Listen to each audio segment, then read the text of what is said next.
qui auront cru, dit le Seigneur. En mon nom, dit-il, ils imposeront les mains aux malades, ils seront guéris, ils chasseront les démons en son nom, au nom de Jésus. Chantez avec moi. Oui. Amen. Il est le même hier, aujourd'hui, éternellement. Ce qu'il a fait pour moi, il peut le faire pour toi. Dans ce lieu, par son Esprit Saint, très important, hein? Celui qui croira, qu'est-ce qui se passe? Il se fera baptiser. Amen. Au nom du Seigneur Jésus, celui-là sera sauvé, son nom sera inscrit dans le livre de la vie. Viens à lui,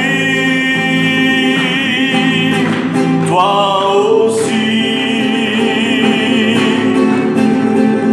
Oui, Jésus n'a pas changé. Est-ce que vous croyez? Il est le même hier, aujourd'hui, éternellement. Ce qu'il a fait hier, il peut le faire maintenant. Dans ce lieu, par son Esprit Saint, son Esprit Saint. Amen. Que Dieu soit béni, oui, Jésus n'a pas changé. Alors écoute bien ce que je veux te dire. Ce qu'il a fait hier, hier, il y a 2000 ans, c'est hier, il y a 2000 ans. Parce que lui, il n'est pas dans le temps. Il n'a pas de temps. Il est hors du temps. La Bible déclare qu'il est le même hier, aujourd'hui et éternellement. Ce qu'il a fait hier, ce cantique le dit, il y a hier, il guérissait les malades, aujourd'hui il guérit encore. Hier, il sauvait des personnes, il sauvait des âmes, des jeunes, des lieux de tout horizon, de tout bord, la Bible déclare. Tous ceux qui naient devant lui et qui avaient ce désir dans leur cœur de recevoir quelque chose de lui, il leur donnait le Seigneur. Vous savez pourquoi il donnait le Seigneur? Parce qu'il aime. Il vous aime ce soir. Il vous aime ce soir. Je ne sais pas si ça produit quelque chose dans votre cœur. Il vous aime ce soir. Alors je me suis toujours demandé, Timothée, moi, pourquoi Dieu nous aime? Seigneur, c'est quelque chose de terrible, ça. Pourquoi Dieu nous aime? Il est amour. Oui. Dieu est amour. Mais des fois, on ne le mérite pas. On ne le mérite pas. Je ne méritais pas qu'il m'aimait, moi. Je ne l'aimais pas, moi. Lui, il m'aimait quand même. Et bien souvent, on le déçoit. Il nous aime. Oui, il nous aime. Même, des fois, on n'y appartient pas. Toi, ce soir, tu n'as pas pris la décision d'appartenir à Dieu. Il t'aime quand même. Vous savez pourquoi? Et l'autre jour, j'ai trouvé. Alors, des fois, il y a des petites lumières comme ça. Le Seigneur nous révèle des choses plus que d'habitude. Genèse 2. Dieu créa l'homme à son image et à sa ressemblance. Ah bon, Seigneur, c'est pour ça que tu nous aimes, alors oui. Alors, imaginez, moi, par exemple, je me suis marié, puis à un moment donné, on attendait un heureux événement, j'attendais un petit garçon. Et quand il est né, alors tout le monde était là. Tout le monde était là, c'était le premier de chez nous en plus. Je suis un des mois de conque, là, je suis le premier petit-fils. Mon petit à moi, c'est le premier de tous. Le Christ, c'est le premier de tous. Alors quand il est né, là, il y avait tout le monde. Timothée. Maintenant, quand quelqu'un est né, pas beaucoup de monde y va. Mais à cette époque-là, donc il y a 27 ans en arrière, 26 ans en arrière, il y avait tout le monde. Il y avait tous mes oncles, tous mes cousins. Il y avait les vieux à l'époque, il y avait tout le monde. Ils étaient tous là, tous là. Et puis ils étaient tous là. Et regardez, ils ressemblent au Steve.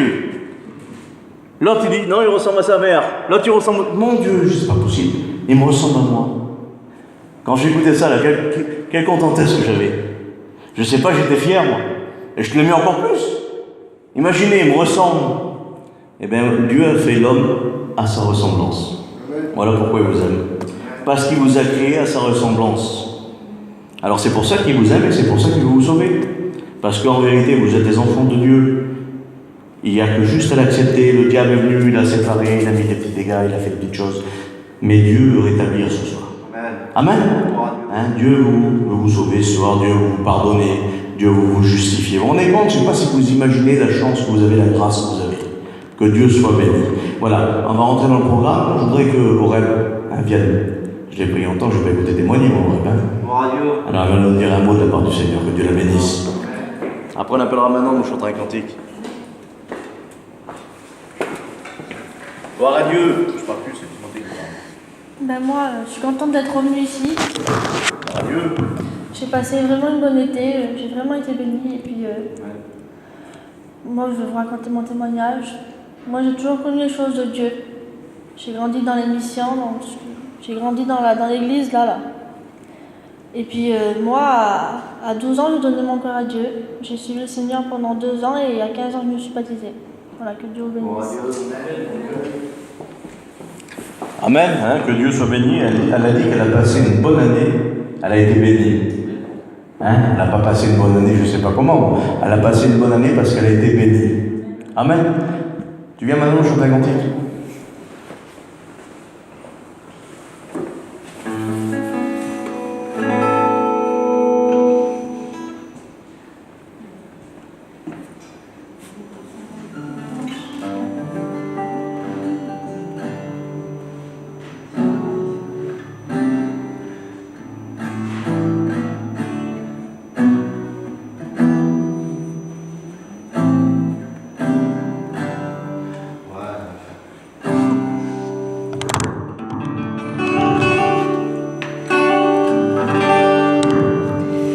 Il y a des paroles qui t'emmènent directement à la ruine.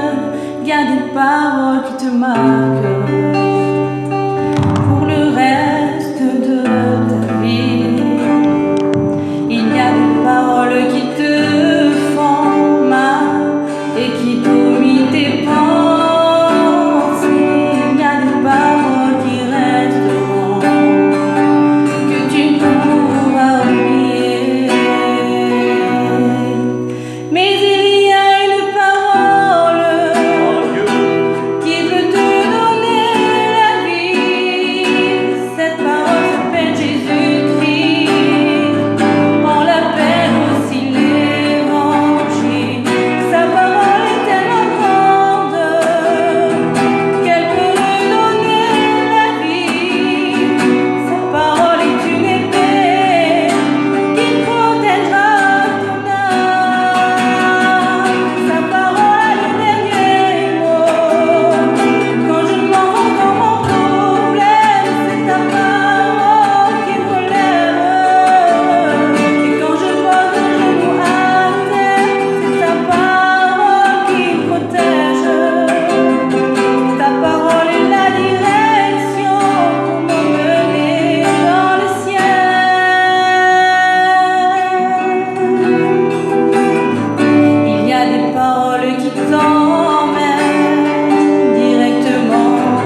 Gloire à Dieu. Amen. On peut écouter Steve aussi, nous dire un mot. Que Dieu le bénisse pour nous.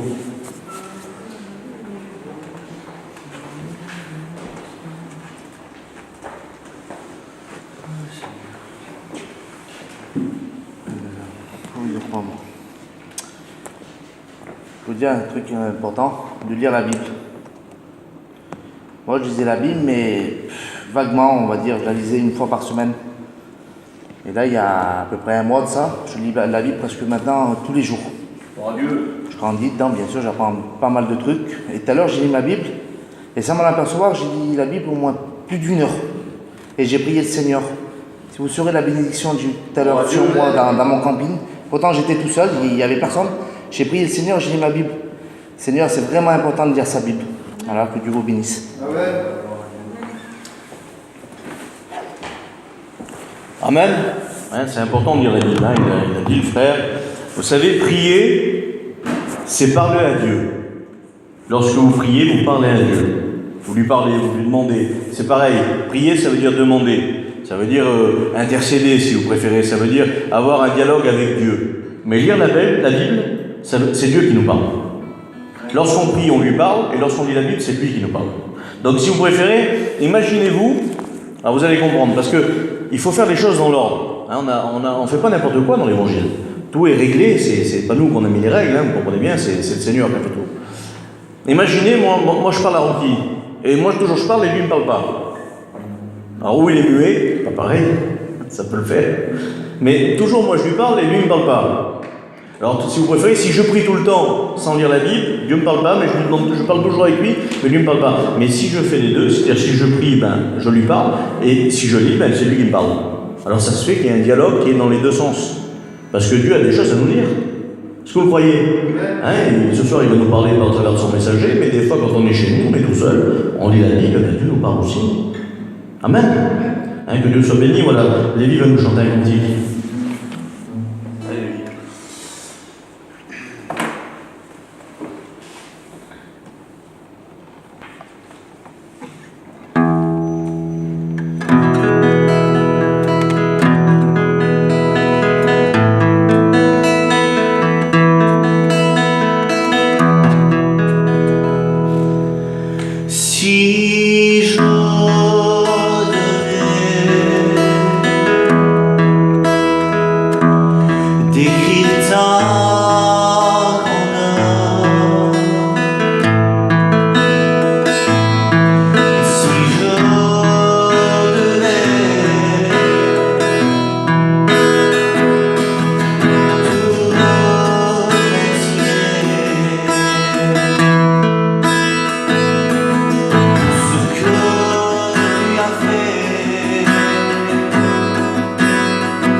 Ça va être une première. Vous savez, moi je suis un petit peu vieux jeu, vous savez comment je procède.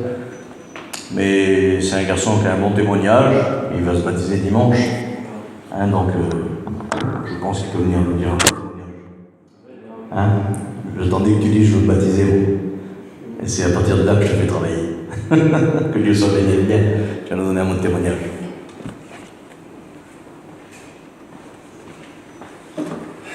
Gloire à Dieu. Voilà, gloire à Dieu. Ben, moi, je vais vous dire mon témoignage, il est simple. Moi, je n'étais pas du tout chrétien. Tout le monde, je sais pas, la plupart, ils me connaissent ici. Et le jour que je suis venu dans la réunion, là, que j'ai levé ma main, tout a changé complètement. Entièrement, tout, les pensées, le caractère. J'ai été délivré de plein de passions que j'avais avant. Et voilà, je remercie Dieu pour ça. Amen. Amen. Hein, c'est la grâce de Dieu, ça. La grâce de Dieu, elle change les hommes. Elle change les hommes, Timothée. Nous, on n'est pas capable, vous comprenez bien. Même à la limite, allez, quand on ferait de la psychologie ou qu'on se mettrait sur quelqu'un pendant peut-être même 6 mois, 1 an, ben, ça va marcher un peu de temps, mais au bout d'un moment, ça ne marche plus. Dès qu'on retourne dehors, ça ne marche plus. C'est les idées. Une idée, on la combat avec une autre idée. Puis on arrive à faire changer les idées. C'est comme ça. Mais quand le Seigneur fait grâce dans une vie, quand il touche un cœur, quand il y a cette nouvelle naissance-là, vous savez ce que c'est la nouvelle naissance? C'est Dieu qui dépose en nous, étant comme vous allez planter une graine, et puis vous n'allez pas vous apercevoir, et puis à un moment donné, vous allez voir la terre, ça va se lever. Ça va se lever, là, ça se lève. Hop, d'un coup, ça sort une petite tige verte. Hop, c'est né. C'est ça la nouvelle naissance. Et lorsque Dieu a fait ça, il se passe ce que fait le frère. Maintenant, il va s'engager par les eaux du baptême. C'est pas il est sauvé, le frère, là. Le Seigneur revient, vous comprenez bien, il est sauvé. Parce que la priorité de l'évangile, c'est d'être sauvé. Mais là, maintenant, grâce à son baptême et à son témoignage, parce qu'il a un bon témoignage, le frère, il peut travailler dans le corps du Christ. Parce que le Seigneur, il a dit, je suis la tête et vous êtes le corps, et il se sert de son corps qu'est l'Église. Le fait de se baptiser d'eau, c'est de s'engager devant Dieu et devant les hommes. Devant Dieu, on l'a fait quand on a la nouvelle naissance, le baptême de régénération, mais devant les hommes, c'est le baptême d'eau. Et c'est ce qui nous permet après, avec le témoignage qui va avec, vous comprenez bien, baptiser, ça ne suffit pas baptiser. Il y en a plein qui sont baptisés, et puis c'est pas pour ça qu'ils sont sauvés. Le baptême ne sauve pas. Le baptême, c'est Pierre, il dit que chacun de vous, il se convertisse et se baptise à cause du pardon des péchés qu'on a vu à la nouvelle naissance. Parce que la nouvelle naissance nous pousse à tout pécher, mes frères et sœurs. La nouvelle naissance, elle nous pousse à une vie de sanctification. La nouvelle naissance, elle ne nous pousse pas à une vie de vilaines choses en vérité. Quelqu'un qui est né de Dieu, s'il fait quelque chose qui ne va pas, il demande pardon à Dieu, mais il ne le fait plus, il ne reste pas dans un état de péché. C'est ça la différence, ça s'appelle la nouvelle naissance. Ça s'appelle qu'on a le Saint-Esprit qui est en nous et qui nous convainc de péché, de justice et de jugement. Alors c'est important d'avoir, il faut le baptême et le témoignage pour pouvoir travailler dans la maison du Seigneur. Que Dieu soit béni. Amen. On va chanter le dernier cantique, après on laissera la place à la parole de Dieu. À moins que qui veut nous dire un mot. Nous dire un mot, qui? Allez, bien. On chantera le cantique après.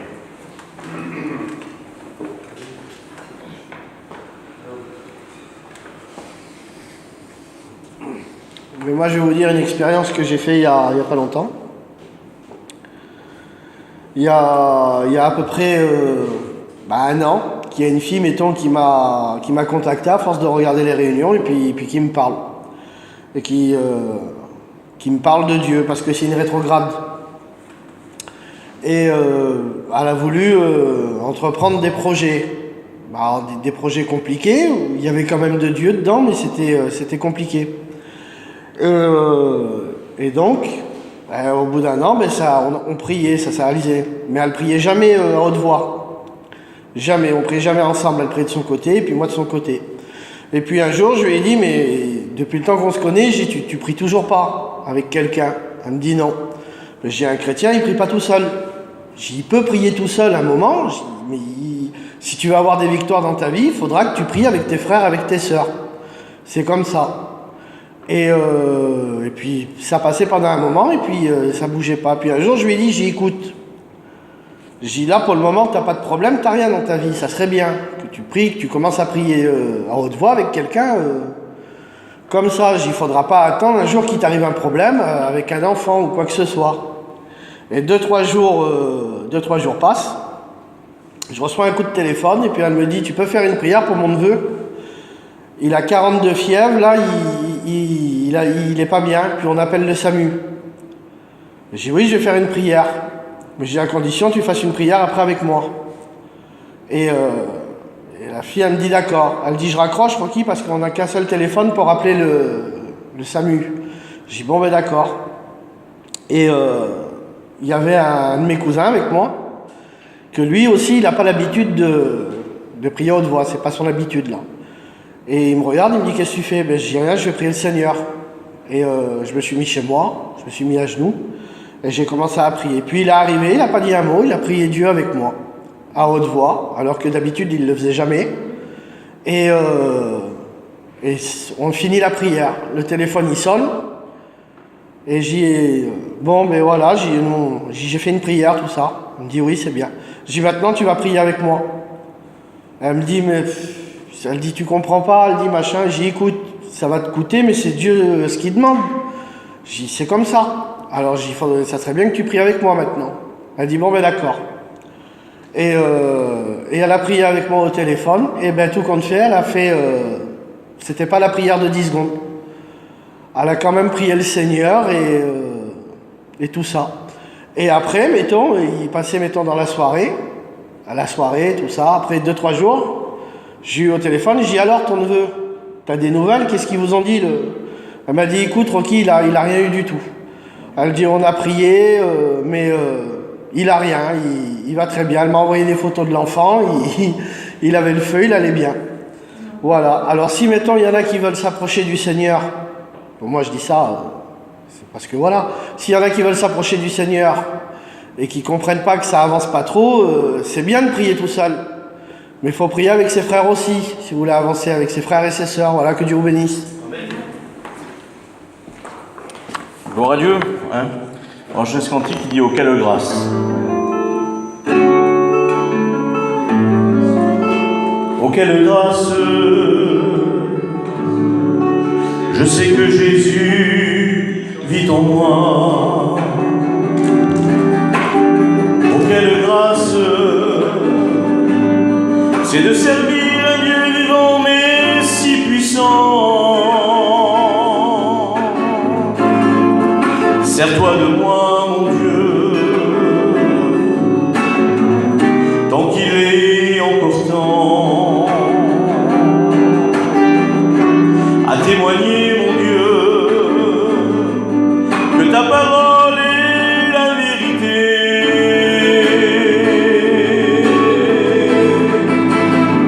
Et si parfois mon chemin est dur, aide-moi. Que je suis triste et découragé, relève-moi, donne-moi la force à tenir debout pour toi mon Dieu. Rien ne pourra m'arrêter, ni les problèmes,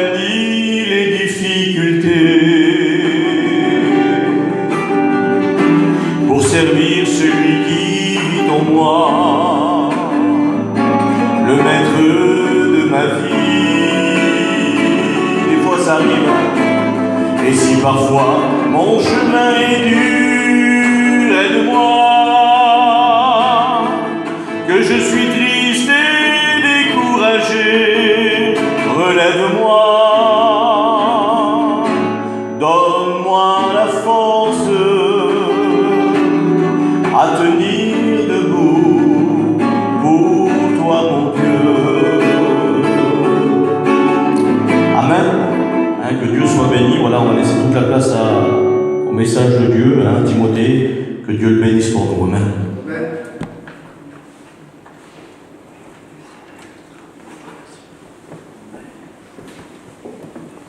Voilà, merci Seigneur.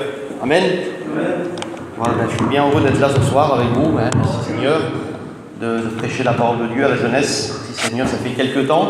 Je ne vous cache pas que je n'ai pas prêché à la jeunesse. Parce que cet été, c'est vrai, cet été on était en mission et là, avec un frère, on s'est occupé un peu de la jeunesse. On a fait des réunions de jeunesse. Mais dans l'hiver, si vous voulez, quand je suis à Paris, on s'occupe aussi d'une église et on fait beaucoup de réunions, mais on ne fait pas beaucoup de réunions de jeunesse.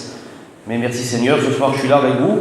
Je suis bien content d'apporter la parole du Seigneur. Je content de voir les chrétiens, de voir les jeunes chrétiens, merci Seigneur, et aussi voir ceux qui ne sont pas chrétiens, merci Seigneur, on se connaît un petit peu maintenant, de vue, on se voit, on se connaît, et merci Seigneur.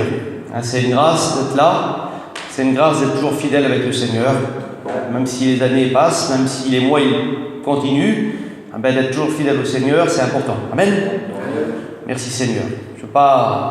J'ai l'habitude de dire ça, c'est vrai, je ne veux pas prêcher longtemps, mais je voudrais vous rappeler quelque chose ce soir, le rappeler aux chrétiens, mais surtout le rappeler à ceux, ce soir, qui vivent sans Dieu, le jeune qui vit sans le Seigneur, le jeune qui fait sa petite vie dans le monde, et voilà, j'aimerais te rappeler quelque chose ce soir d'important. Et aussi de me le rappeler à moi, et aussi le rappeler aux chrétiens qui sont là, mais surtout à ceux qui vivent sans Seigneur. On vit dans un monde, vous avez vu, où deux fois on est tellement pris par la vie, par les choses du monde, par les choses qui sont autour de nous, parce qu'on est sur terre, qu'on oublie un petit peu Dieu, pas pour nous les chrétiens, parce qu'on pense au Seigneur, mais on va dire que ceux qui vivent sans Dieu, je ne sais pas, c'est mon idée, peut-être que je me trompe, mais deux fois on croit que Dieu, c'est Dieu, puis on le met un petit peu de côté, on va dire, c'est Dieu, moi je suis là sur la terre et je fais ma petite vie, et j'aimerais vous dire quelque chose ce soir qui est sur mon cœur. Mais avant d'aller plus loin, on va lire un passage dans la Bible. Écoutez la lecture, après je rentrerai dans mon message. Merci Seigneur, c'est marqué dans les évangiles de Marc, et c'est marqué au chapitre 4 et au verset 35. Les frères connaissent cette histoire de la Bible. Je crois que même il y a quelques jours, je crois que vendredi Steve en a parlé, et puis merci Seigneur. Il y a un mot qui ressort dans ce verset, et c'est de ce mot-là que je voudrais vous parler ce soir. C'est un mot qui ressort dans ce récit de la Bible là. Alors écoutons la lecture ensemble. Il est dit comme ça: ce jour même, sur le soir, Jésus leur dit, passant de l'autre bord. Après avoir envoyé la foule, ils les amenèrent dans la barque où ils se trouvaient. Il avait aussi d'autres barques avec lui. Il se leva un grand tourbillon. Les flots se jetèrent dans la barque au point qu'elle se remplisse de jarres. Et lui, il dormait à la poupe, sur un coussin. Ils le réveillèrent et lui dirent, et c'est ce mot-là que j'aimerais vous en parler ce soir, et ils lui dirent, Maître, ne t'inquiètes-tu pas de ce que nous périssons. Amen. Vous connaissez cette histoire de la Bible, là. Vous connaissez ce fait dans la Bible, où Jésus, il est avec ses disciples, et il y a un certain moment dans la barque, là où ils sont, Jésus est en train de dormir, la Bible nous dit, et sur la mer, il va avoir un vent, il va avoir une tempête, et la Bible nous dit que Jésus, lui, il dort, et les disciples vont s'approcher de lui, et ils vont lui dire, Maître, ne t'inquiètes-tu pas que nous périssons? Et il y a ce mot s'inquiéter. Alors, je ne sais pas si ça te touche à toi qui vis sans Dieu. Je ne sais pas si tu t'es déjà posé la question. Tout à l'heure, Steve, il a dit qu'on se demande pourquoi que Jésus nous aime comme ça. Pourquoi que Jésus nous a aimés, pourquoi que Dieu nous a aimés, pourquoi qu'il a préparé tout ce plan divin là pour nous. Pour nous, c'est vrai, on est des hommes, on n'est pas grand-chose sur la terre. On est vraiment tout petit sur la terre. On se croit deux fois important, on se croit on croit qu'on possède des choses, on est important, mais on n'est rien du tout. Quand on regarde le globe de la terre, vous avez vu, je ne sais pas si vous avez fait l'expérience, je l'ai fait moi il y a quelques jours en arrière, quand on prend notre téléphone et puis qu'on met la boule là, la terre là, et puis qu'on zoome sur quelque chose, un exemple, on va zoomer Rieux-Minervois là, tapez Rieux-Minervois, 24 chemin du Bigné, et vous tapez, vous voyez on s'approche tout doucement de là où on est là, et quand on se recule, on voit que la terre elle grossit là, et puis on est rien du tout, on est rien du tout, on est une poussière. Le globe de la Terre a fait 40 075 km. Le globe terrestre, c'est grand, Et puis nous, on est au milieu de tout ça. On est rien du tout, on est une poussière. J'aimerais vous dire que Jésus, Dieu, s'est inquiété de nous. Je ne sais pas si vous voyez l'importance qu'on a aux yeux de Dieu. Jésus nous aime. Quand il l'a dit, nous sommes la créature de Dieu. Dieu nous a créés à son image. Et il s'est inquiété de nous, il s'est inquiété de moi, il s'est inquiété de toi, il s'est inquiété de tout le monde. Il n'a pas fait de distinction de personne, mais il s'est inquiété de nous. Et quand on lit l'histoire, la Bible nous dit que là, les disciples vont dire, tu t'inquiètes pas, on va périr, on va mourir, si tu fais rien, on va mourir. Et vous connaissez la Bible, vous connaissez l'histoire, la Bible nous dit que Jésus va menacer le vent et la mer va se calmer. Amen. J'aimerais vous dire que Jésus s'inquiète pour nous, il s'inquiète pour toi. Il s'est inquiété pour toi parce qu'il a tout mis en œuvre, il a préparé un plan pour te sauver. La Bible nous dit que le monde était voué à la perdition, à l'enfer, loin de Dieu. Et Jésus est venu sur la terre pour sauver les hommes. Il est venu pour sauver la femme, il est venu pour sauver la jeunesse. Il s'est inquiété de nous. Amen. Écoutez ce que dit l'apôtre Paul. L'apôtre Paul va dire ça, lui, dans Romains 5 et verset 8. Moi, j'ai marqué comme ça, Paul rappelle que Dieu a pensé à nous. J'ai marqué, moi. Écoutez ce qu'il est dit. Mais Dieu prouve son amour envers nous, en ce que lorsque nous étions encore des pécheurs, Christ est mort pour nous. Amen. Vous avez compris l'histoire là. On était encore des pécheurs, on était encore dans le monde, on vivait dans nos péchés. Ah ben Dieu, lui, il avait déjà prévu un plan divin pour nous sauver. Il a préparé ce plan d'amour pour nous. Amen. Il est dit dans Ésaïe 53 et au verset 5.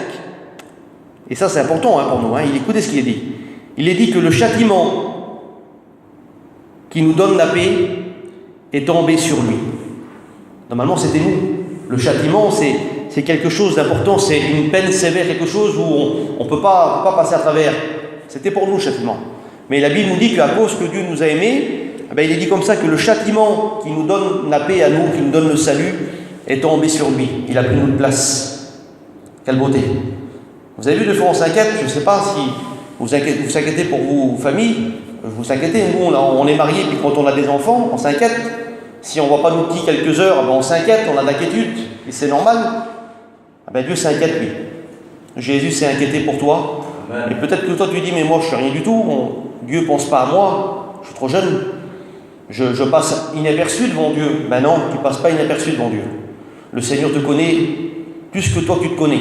Il te connaît encore plus que tes parents. Il te connaît mieux que toute personne d'autre, parce que tu as de l'importance pour lui. Tu as de l'importance aux yeux de Dieu. Et le Seigneur t'aime et il veut te sauver ce soir. Ce soir, il y a des chrétiens parmi nous, mais peut-être qu'il y en a encore qui n'ont pas décidé de suivre Dieu. J'aimerais te rappeler ce soir que Jésus s'est inquiété pour toi. Il n'a pas fait que s'inquiéter, mais il a prouvé son amour à la croix pour toi ce soir. Amen. Alors quand on lit la Bible, il y a une histoire dans la Bible que vous connaissez. Vous savez, on ne prêche pas d'autre chose que la Bible. La parole de Dieu, elle est vivante. Vous savez que la parole de Dieu, elle est vivante. Amen. Il y a quelques jours en arrière, quand j'étais à Paris, il y a un frère qui a prêché, et puis il a expliqué quelque chose qui s'était passé, histoire vraie. Et écoutez, c'est peut-être un peu triste, mais c'est comme ça. Il avait dit, cet homme-là, ce serviteur, il nous avait dit à la réunion, il nous a expliqué une histoire, il nous a expliqué qu'il y avait un serviteur de Dieu qui était parti près du Seigneur, et à son enterrement, il y avait son petit qui était là, son jeune petit, cet homme qui était parti près du Seigneur, et il y avait son oncle, à ce petit. Et il nous disait que le petit qui était là, il va dire à son oncle, il va dire, mon oncle, on ne pourrait pas prendre la Bible et la mettre avec mon père. Lui, c'était son désir, c'est le petit. Et l'oncle qui était là, à côté de lui, il était un petit peu surpris de cette question. Et il a dit sur son neveu, mon neveu, écoute, il dit, la parole de Dieu, on ne peut pas la mettre ici. Parce qu'il dit, la parole de Dieu est vivante. On ne peut pas l'enterrer, elle est vivante, la parole de Dieu. Elle est vivante, la parole de Dieu. Et elle parle à nos cœurs. Et ce soir, je crois de tout mon cœur que ce soir, le Seigneur te parle à travers ces mots simples, on va dire, que le Seigneur, il est celui qui te parle. Alors, il y a dans la Bible une histoire, vous connaissez, dans Genèse 22, et c'est un exemple pour nous, c'est un exemple, c'est une histoire, mais c'est aussi un exemple pour nous ce soir. La Bible nous dit que dans Genèse 22, il y a Abraham qui est là, il est avec son fils, Isaac. Dieu va lui donner un fils à Abraham, Isaac. Il a attendu pendant des années. Il va lui donner ce fils, le fils de la promesse. Et au chapitre là, au 22 de la Bible, de la Genèse, la Bible nous dit que Dieu va dire sur lui, il va dire, tu vas prendre ton fils, celui que tu aimes là, et tu vas me l'offrir en sacrifice. Alors Abraham va obéir à Dieu, il va prendre son fils, il va partir avec lui, il va prendre avec lui 2 serviteurs, la Bible nous dit qu'il va commencer à marcher pendant 2 jours de marche, et au 3e jour, il va voir le lieu de loin, là où il devait faire le sacrifice de son fils. Et à un certain moment, la Bible nous dit qu'il va préparer le bois, il va préparer le feu, et quand il est en train de marcher avec son fils, là, la Bible nous dit que Isaac parle avec son père. Et il va dire sur son père, Isaac, il va dire, mon père, il va dire oui, il va parler avec son fils, le fils va dire, mais il y a le bois, il y a le feu, il y a tout ce qu'il faut pour faire le sacrifice, mais il va dire, mais où est l'holocauste, où est le sacrifice? Et Abraham va dire ça, il va dire, Dieu se pourvoira lui-même du sacrifice. Et la Bible nous dit que ça continue, et quand il va vouloir faire le sacrifice, il va vouloir sacrifier son fils, la Bible nous dit que Dieu va l'arrêter. Vous connaissez ce récit de la Bible, il va l'arrêter, et il va lui parler, et puis la Bible nous dit qu'il va voir un bélier qui était là, il va prendre ce bélier, et il va l'offrir en sacrifice à la place de son fils. Mais j'aimerais vous dire que Isaac, là dans l'histoire, il s'inquiète lui. Il voit les choses. Je ne sais pas quel âge qu'il avait, au juste Isaac, mais c'était pas un petit bébé. Hein, la Bible dit qu'il va porter le bois, c'était peut-être un jeune garçon, je ne sais pas. Et il est avec son père. Et il va s'inquiéter, il va dire, mais mon père, il y a le bois, il y a tout. Mais il est où le sacrifice? Il va avoir de l'inquiétude un petit peu, on va dire, mais comment qu'on va faire? Il n'y a pas ce qu'il faut là. Et le père va lui répondre, il va dire, Dieu va pourvoir pour le sacrifice. Et j'aimerais te dire ce soir que Dieu a pourvu. Hein, Dieu a pourvu au sacrifice. Quand on lit la Bible là, hein, la Bible dit que Abraham donna à ce lieu le nom de Yahvé-Jiré, qui veut dire l'Éternel pourvoira. Ben, j'aimerais te dire que Dieu a pourvu au salut pour l'humanité. Il s'est inquiété de nous, il s'est inquiété de toi, et il a pourvu au salut. Amen. Alors, si Dieu a pourvu au sacrifice pour Abraham là, à la place de son fils, ah ben Dieu, il a pourvu aussi pour nous au sacrifice. Hein, vous connaissez l'histoire de Jésus, il est venu sur la terre, il a été jusqu'à la croix en sacrifice pour nous. Et là, quand Abraham va dire ces mots-là, si vous voulez, c'est pas marqué, mais il va prophétiser que Jésus était l'agneau. Il va dire, Dieu va pourvoir pour l'agneau. Et quand on lit l'évangile de Jean, au chapitre 1, au verset 29, la Bible nous dit que Jean, il est là, il est en train de baptiser des personnes là, et quand il va voir Jésus passer, il va dire, voici l'agneau de Dieu qui ôte le péché du monde. Lui, il va l'annoncer. Il va dire, c'est lui. Il dit, Abraham, lui, il l'a prophétisé en un mot, si vous voulez. Il a dit, Dieu va pourvoir pour l'agneau. Et Jean, lui, il va dire, c'est lui. Voilà l'agneau de Dieu qui ôte le péché du monde. Dieu s'est inquiété pour nous. Amen. Dieu s'est inquiété pour toi. Voilà le mot que j'avais sur mon cœur. Et ce n'est pas un mot qu'il faut prendre à la légère. Parce que peut-être que tu crois que Dieu ne s'est pas inquiété pour toi. Tu crois que Dieu s'inquiète que pour les personnes âgées, pour les foyers, pour les vieux. Non. Dieu s'inquiète aussi pour toi.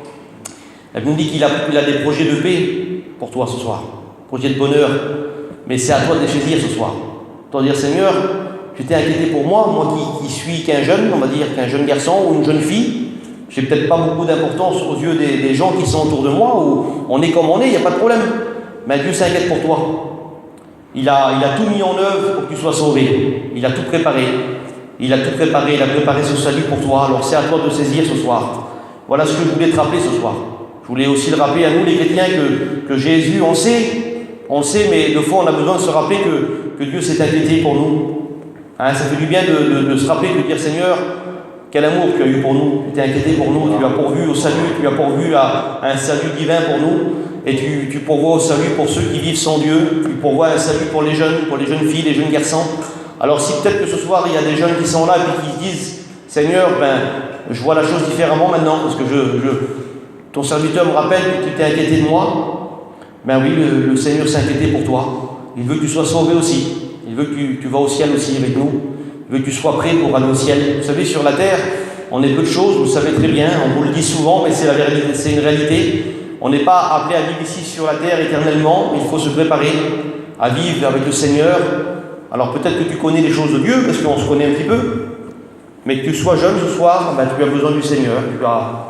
Tu es assez vieux pour rencontrer le Seigneur. Pas la peine d'attendre d'avoir des cheveux blancs pour accepter Dieu. Hein. On peut le faire tout jeune, comme il y en a plein qui l'ont fait ce soir. Ce soir, fais-le. à travers cette réunion, à travers cette grâce du Seigneur qui est là parmi nous. Tu peux dire, Seigneur, tu t'es inquiété de moi, Seigneur, tu t'es inquiété de mon salut, tu as payé le prix pour moi, et le Seigneur l'a fait. Alors Seigneur, je vais te donner ma vie, Seigneur, je vais te confier ma vie. Et tout commence là, tout commence quand on décide de suivre le Seigneur. Tout commence quand on dit Seigneur oui, quand on dit oui à Dieu, tout commence pour nous. Alors ce soir, je vais y arrêter, voilà ce que je voulais vous dire, c'est ce qu'il y avait sur mon cœur. Dieu s'est inquiété pour nous. Si les disciples qui étaient avec Jésus dans la barque avaient de l'inquiétude, ils avaient peur, ils croyaient que Jésus les avait laissés de côté comme ça, non. Dieu connaît tout, il connaît l'avenir, il connaît tout. Et Jésus a fait ce qu'il fallait là. Il a pourvu. Dieu a pourvu pour nous. Amen. Alors, on va prier le Seigneur. On va prier le Seigneur et puis on va demander à Dieu sa grâce. Voilà ce que j'avais à vous dire. Merci Seigneur pour ces quelques mots. Dieu s'inquiète pour toi. La Bible nous dit que Dieu veut que tous les hommes soient sauvés. Il ne veut pas que les hommes se perdent dans le monde. Il ne veut pas que la jeune fille, le jeune garçon soit loin de lui pour l'éternité. Il veut que tu sois près de lui pour l'éternité. Alors il a tout mis en œuvre pour ça, mais c'est à toi de saisir. Vous savez, une réunion, c'est pas magique. C'est pas parce qu'on vient ici, ça y est, voilà, tout se fait, non. Il faut le vouloir. Il faut dire, Seigneur, je vais m'approcher de toi, je vais faire un effort de donner mon cœur, Seigneur, et tu vas me bénir. Et le Seigneur va le faire. Amen. Voilà, on prie le Seigneur ensemble. Seigneur, merci pour ta parole. Merci pour ces quelques mots, Seigneur Jésus. Seigneur, c'est vrai, tu t'es inquiété.